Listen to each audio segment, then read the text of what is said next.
ginawa niya ito. Pagkatapos ng mangaral, so hindi lang siya nangaral, kundi ang Diyos ay meron pang ginawa. Pinagaling niya ang lahat ng pinagaling niya ang lahat ng uri ng sakit at karamdaman. Okay? So, nang nakita siya na napakaraming tao, nabag siya sa kanila sapagkat sila dito, hindi nila alam ang gagawin para makatupang walang pastor. Ano yung nadama? Ano yung passion ng ating Panginoon Jesus? Ano yung passion ng Panginoon Jesus na wala sa mga tao? So tayo rin, ito yung ipinapasa ng Diyos, nilalagay niya sa atin, yung magkaroon tayo ng passion sa tao. Hindi yung pagbabasa ng passion, ha? Hindi yung passion.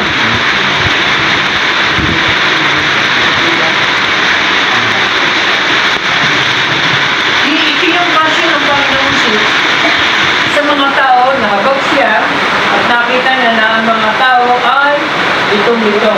Hindi alam ang gagawin, parang mga tupang walang pastor. Ito yung passion ng Panginoon, nahabag siya sa mga tao. So, para mabot siya ang mga tao, kailangan niyang gawin ang lahat ng ito. Gawin niya ang panganalan. At wala siyang piniling tao.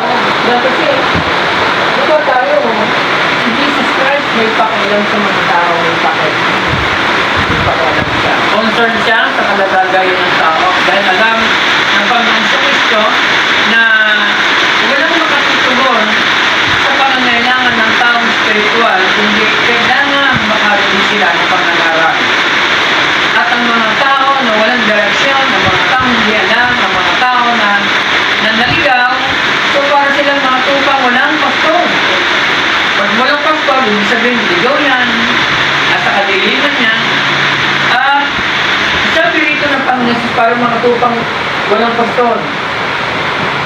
Kaya nga, dito niya sasabihin sa kanyang mga alagad, napakarami ng mga anihin. Ibig sabihin, hindi kaya ng Panginoong Sus na libutin ang buong mundo, ang buong bayan. Ginawa na yun, siya ay nagpapakita ng magandang nag-set siya ng isang good example para sa mga alagad. Pinakita niya yun. At yan ang ipinapasa niya sa atin. Yun ang inilalagay niya sa puso natin. Magkaroon tayo ng passion sa mga tao, maawa tayo, maabot tayo. Tulad yun, yung mga tao na kailangan, sabi na, mayroong nananana sa baril, yung mga kalaki na, hindi naman yung baril ang pag nakapatay ka, hindi mo wala na yung ano. Pero makikita natin na hindi yun ang mga paraan ng tao kasi hindi naman malaking pandiling lang nililuwan sa tao. Mananang tayo sa ating Panginoon.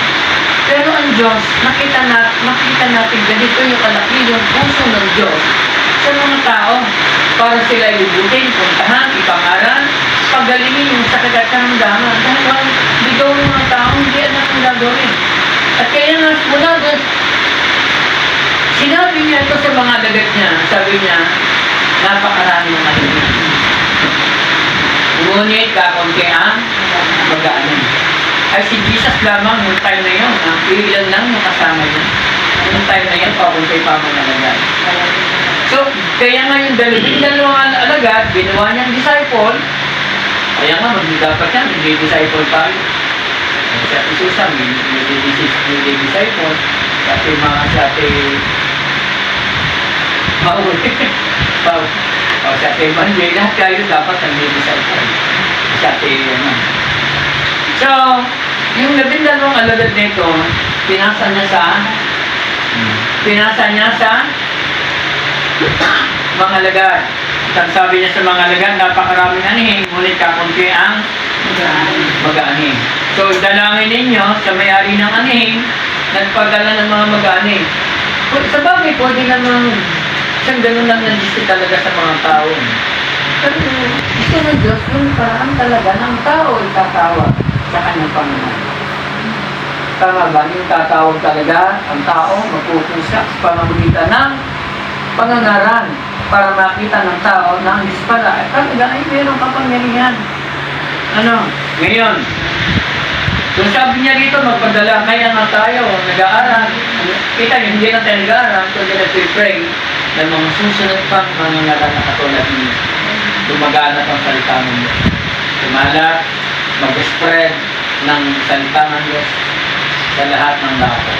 Kita niyo yun, ano? Ang ganda ng nangyayari sa atin. So, kaya nga maraming parang ng Diyos. Isipin ninyo yung public, yung market evangelism nyo, yung nakakapakinig. So, sa parang ganun kaparaan na, nakita natin. Kita niyo, hindi naman mo basta nagsasalita doon. Akala niyo ba, kita niyo? Yung pananaral sa palengke, hindi tayo gusto natin. Ang gusto ng unang-una yung Diyos. Yung sinasabi natin, hindi galing sa atin. Galing sa Diyos.